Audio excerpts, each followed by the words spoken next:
여기 보이는 인도 중년 남성은 무쿨 아그라왈인데요. 그는 볼린저 밴드 트레이딩 기법 한 가지만으로 올해에만 600억 원이 넘는 수익을 기록하고 있습니다. 오늘은 그가 어떻게 볼린저 밴드를 활용해 큰 수익을 만들어냈는지 그의 실제 매매 방식을 자연스럽게 풀어서 설명해 드리겠습니다. 그리고 본격적으로 매매법을 살펴보기 전에 24시간 안정적으로 운용되는 슈퍼트레이더 자동 매매봇이 궁금하신 분들은 더보기나 고정 댓글을 확인하신 뒤 문의해 주세요. 볼린저 밴드는 가격이 어느 정도 범위 안에서 움직이고 있는지를 밴드 형태로 보여주는 지표입니다. 이 지표는 3개의 선으로 구성됩니다. 가운데는 20일 이동평균선, 그 위로는 표준 편차가 적용된 상단 밴드와 하단 밴드가 만들어집니다. 볼린저 밴드를 활용하면 추세의 지속과 반전, 변동성 돌파 구간, 그리고 목표가를 쉽게 알 수 있습니다. 밴드가 좁아지면 시장의 변동성이 낮아진 상태를 의미하고, 변동성이 커지면 밴드가 빠르게 넓어지며 이를 시각적으로 확인할 수 있습니다. 볼린저 밴드의 상단선은 저항선 역할을 하며 가격이 고점에 가까워졌다는 신호로 해석됩니다. 반대로 하단선은 지지선으로 보며 가격이 저점 구간에 진입했다는 의미로 받아들입니다. 볼린저 밴드는 표준 편차를 설정할 수 있습니다. 표준 편차란 중심선과 얼마나 거리가 떨어졌는지를 나타냅니다. 표준 편차 설정을 1로 하면 밴드 폭이 좁고 3으로 하면 밴드 폭이 넓어집니다. 통계적으로 표준 편차를 1로 설정하면 전체 캔들의 약 68%가 밴드 안에서 움직이고 2로 설정하면 약 95%, 3으로 설정하면 거의 99%가 밴드 안에서 움직입니다. 따라서 표준 편차를 1처럼 낮게 설정하면 가격이 밴드를 자주 벗어나게 됩니다. 신호는 자주 보이지만 그만큼 정확도가 낮아 손절이 자주 발생합니다. 반대로 표준 편차를 2.5나 3처럼 높게 설정하면 가격이 밴드를 거의 벗어나지 않기 때문에 매매 기회는 적지만 신호가 발생하면 승률이 높은 자리일 가능성이 높습니다. 지금부터는 볼린저 밴드를 매매에 어떻게 활용하는지 알아보겠습니다. 보통 밴드 하단에 닿으면 매수하고 상단에 닿으면 매도하라고 배웁니다. 다만 이 인도 트레이더는 이런 방식이 실전에서는 잘 통하지 않을 뿐만 아니라 매우 위험하다고 말합니다. 다만 예외가 있습니다. 추세가 없고 가격이 옆으로만 움직이는 횡보장인데요. 횡보 구간에서는 많은 트레이더들이 가격이 밴드 밖으로 크게 벗어나기 어렵다고 생각하기 때문입니다. 특히 가격이 밴드 상단이나 하단까지 가면 중심선으로 다시 돌아오는 힘이 강하게 작용합니다. 즉 시장이 횡보 중이고 표준 편차를 3으로 설정했을 때만 하단 매수와 상단 매도 전략이 유효합니다. 이때 밴드의 위아래 선이 나란히 평행할수록 이 전략의 신뢰도는 더 높아집니다. 반면에 하락 추세가 진행되며 밴드 폭이 넓어지는 상황에서는 하단에 닿았다고 무턱대고 매수하면 큰 손실을 볼 수 있습니다. 이런 구간에서는 고점과 저점이 낮아지기 때문에 떨어지는 방향으로만 대응하는 숏 포지션이 맞습니다. 고점과 저점이 높아지는 상승 추세에서는 매수 포지션만 노려야 합니다. 두 번째로 자주 사용하는 매매법은 볼린저 밴드 스퀴즈 돌파 전략입니다. 차트를 보다 보면 캔들이 밴드 폭 안에 갇혀 횡보하는 구간이 나옵니다. 이후 밴드를 뚫고 나간다면 그 방향으로 변동성이 급격하게 커질 거라고 예상할 수 있습니다. 횡보하며 힘을 모은 기간이 길수록 돌파한 방향으로 추세가 이어질 확률은 더 높아집니다. 그렇다면 돌파 타이밍은 어떻게 잡을까요? 핵심은 밴드 끝부분에서 악어가 입을 벌린 모습입니다. 상단선의 끝이 위쪽으로 들리고 동시에 하단선은 아래로 꺾여야 합니다. 위아래로 동시에 벌어지는 그 지점이 바로 돌파 자리입니다. 밴드가 여전히 평평하거나 어느 한쪽만 방향을 틀고 있다면 진짜 신호라고 보기 어렵습니다. 악어가 입을 벌리며 캔들이 한쪽을 강하게 돌파해야 합니다. 특히 거래량이 크게 실린 상태에서 돌파가 나오면 신호의 신뢰도가 훨씬 높아집니다. 정리하자면 밴드가 벌어지고 강한 양봉이 나오면 위쪽으로 갈 가능성이 크니 매수 타점이고, 하단선을 깨고 내려가면 하락 흐름이 시작된 신호라 숏으로 대응하는 것이 좋습니다. 지금까지는 볼린저 밴드의 교과서적인 기본 매매법을 살펴봤습니다. 하지만 이 인도 출신의 천재 트레이더는 기본 기법만으로는 실전에서 오래 살아남기 어렵다고 강조합니다. 그래서 그는 실전 적용에 꼭 필요한 6가지 법칙을 반드시 이해해야 한다고 말하는데요. 지금부터 그가 제시한 6가지 법칙을 차례대로 알아보겠습니다. 첫 번째 법칙은 볼린저 밴드와 지지 저항선을 함께 보라는 것입니다. 볼린저 밴드의 변곡점을 평행하게 연결해 만든 선들은 자연스럽게 지지선과 저항선의 역할을 하게 됩니다. 그래서 볼린저 밴드 상단 또는 하단의 진입 타점이 이 평행선과 겹칠 때 그 지점을 매수 혹은 매도 타점으로 활용할 수 있습니다. 볼린저 밴드만 단독으로 볼 때보다 지지, 저항선을 함께 고려하면 진입 정확도와 승률을 훨씬 높일 수 있습니다. 첫 번째 법칙은 볼린저 밴드와 지지 저항선을 함께 보라는 것입니다.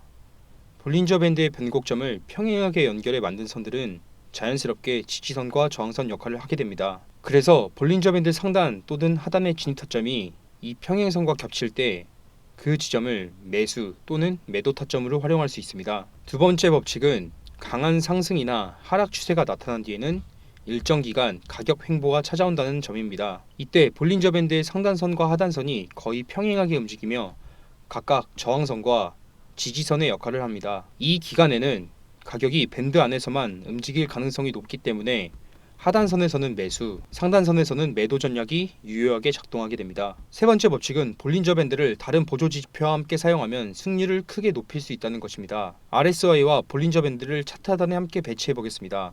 RSI가 볼린저 밴드의 중심선을 위로 돌파하면 상승 가능성이 커지고 RSI가 반대로 중심선을 아래로 이탈하면 하락 가능성이 커집니다. 네 번째, 볼린저 밴드는 선행 지표와 함께 사용할 때 훨씬 더 강력해집니다. 볼린저 밴드는 캔들 생성 이후 밴드가 만들어지는 후행 지표이기 때문에 단독으로는 반응이 늦을 수 있습니다. 그래서 매매 승률을 높이기 위해서는 가격 변화를 미리 예측하는 선행 지표와 조합하는 것이 효과적입니다. 선행 지표에는 피봇 포인트, 거래량 지표, 피보나치 되돌림 등이 대표적입니다. 볼린저 밴드 스퀴즈 이후 악어가 입을 벌렸습니다. 이때 거래량 기반 지표인 OBV가 상승하고 있다면 매수 압력은 꾸준히 증가하고 있다는 의미입니다. 자연스럽게 볼밴 상단 돌파 가능성을 예상해 볼 수 있습니다. 이번에는 피봇 포인트와 함께 사용하는 경우입니다. 상승 추세 도중 되돌림 구간에서 볼밴이 캔들 하단에 닿고 동시에 S1 피봇 레벨에서 지지를 확인했다면 이는 매수세가 유지되고 있다는 신호로 해석할 수 있습니다. 이번에는 피봇 포인트와 함께 사용하는 경우입니다. 상승 추세 도중 되돌림 구간에서 캔들이 볼밴 하단에 닿고 동시에 S1 피봇 레벨에서 지지를 확인했다면 이는 매수세가 유지되고 있다는 신호로 해석할 수 있습니다.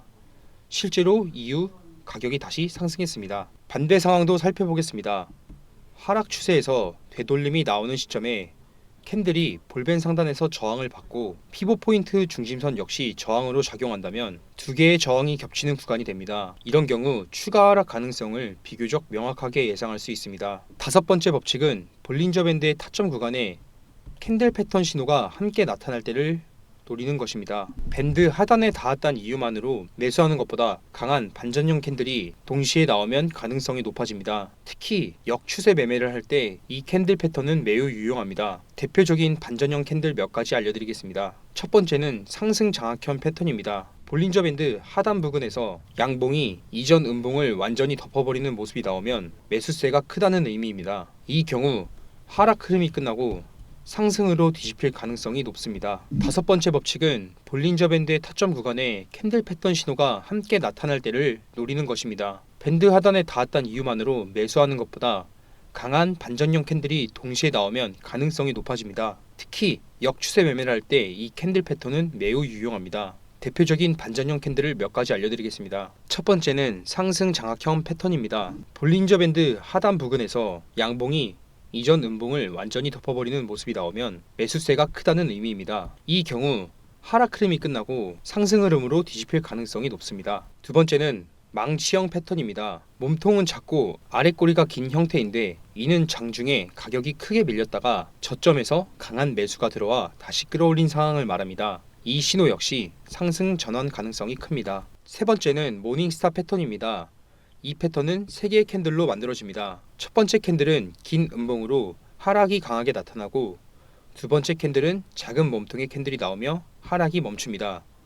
마지막으로 장대 양봉이 나오면 높은 상승 반전 흐름입니다. 여섯 번째 법칙은 볼린저 밴드 상단 또는 하단에서 다이버전스가 발생했을 때 강력한 매매 타점을 만들 수 있다는 점입니다. 하락 다이버전스는 캔들의 고점은 계속 높아지지만 RSI나 스토캐스틱 같은 오실레이터 지표의 고점은 낮아지는 상황을 말합니다. 오실레이터는 가격보다 선행하는 경향이 있습니다. 하락 다이버전스가 나타나면 이후 가격이 내려갈 가능성이 커집니다. 특히 이 패턴이 볼린저 밴드 상단에서 발생하면 하락 전환의 신뢰도는 더욱 높아집니다. 반대로 캔들의 저점은 계속 낮아지는데 오실레이터의 저점은 조금씩 높아지고 있다면 이는 상승 다이버전스로 해석됩니다. 이런 패턴이 볼린저 밴드 하단 근처에서 나타난다면 반등 혹은 상승 전개를 기대해 볼 수 있는 자리가 됩니다. 지금까지 인도 천재 트레이더가 말한 볼린저 밴드의 6가지 법칙을 살펴봤습니다. 이제 이 법칙을 종합한 실전 매매 전략을 알아보겠습니다. 비트코인 분봉 차트로 예시를 들지만 이 전략은 모든 코인과 주식, 해외 선물 시장에 적용할 수 있으며 분봉, 시간봉, 일봉 등 다양한 타임프레임에서도 사용할 수 있습니다. 먼저 차트에 볼린저 밴드를 추가해 주도록 하겠습니다. 트레이딩뷰 차트에서 볼린저 밴드를 검색해 볼린저 밴드를 3번 클릭해주면 차트의 3개의 볼벤이 추가되는 것을 알 수 있습니다. 첫 번째 볼벤 설정에 들어가서 길이를 200으로 표준 편차는 1로 해줍니다. 두 번째 볼벤은 길이를 200으로 표준 편차를 2로 해주겠습니다. 세 번째 볼벤은 길이를 200으로 표준 편차는 3으로 설정해줍니다. 그리고 볼벤 중심선의 색과 두께를 눈에 잘 띄게 변경해 주겠습니다. 이제 세팅은 완료되었습니다. 이 실전 매매 전략의 장점은 표준 편차를 사용해 숨겨진 지지선과 저항선을 눈으로 직접 확인할 수 있다는 겁니다.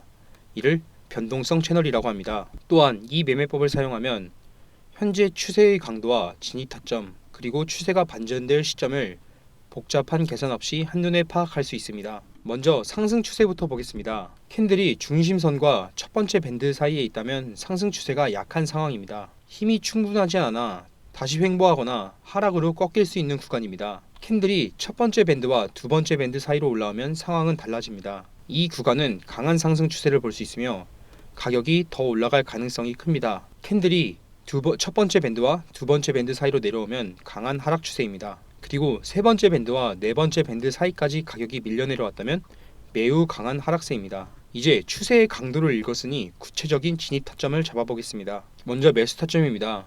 기본 원칙은 캔들이 볼린저 밴드 중심선 위에 있을 때만 매수를 노린다는 것입니다. 또한 아무 위치나 들어가는 것이 아니라 과거 지지 구간과 밴드 채널선이 겹치는 위치를 찾아야 합니다. 이제 확률이 높은 곳을 찾았으니 진입해 보겠습니다. 진입 후 상승이 나왔습니다. 캔들이 두 번째 밴드에 닿으면 절반을 매도하고 세 번째 밴드에 도달하면 나머지 절반을 매도해 수익을 정리합니다. 숏 타점은 반대입니다.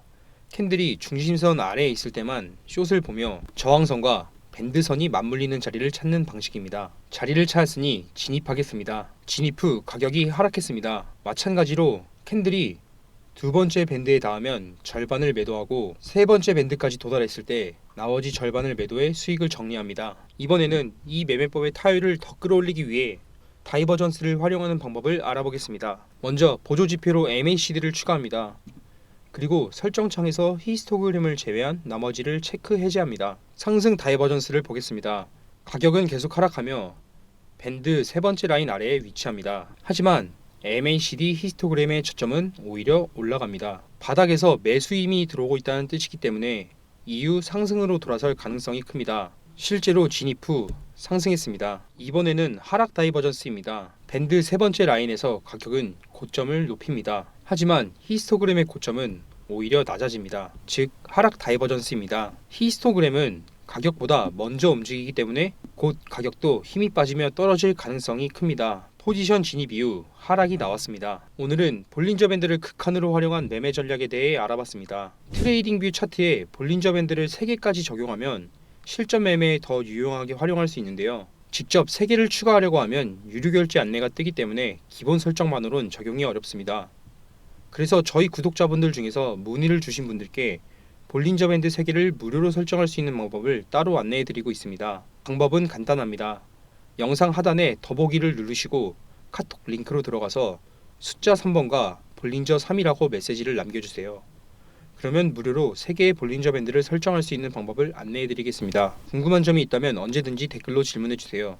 모두 답변해 드리겠습니다. 영상이 도움이 되셨다면 좋아요와 구독 부탁드립니다. 감사합니다.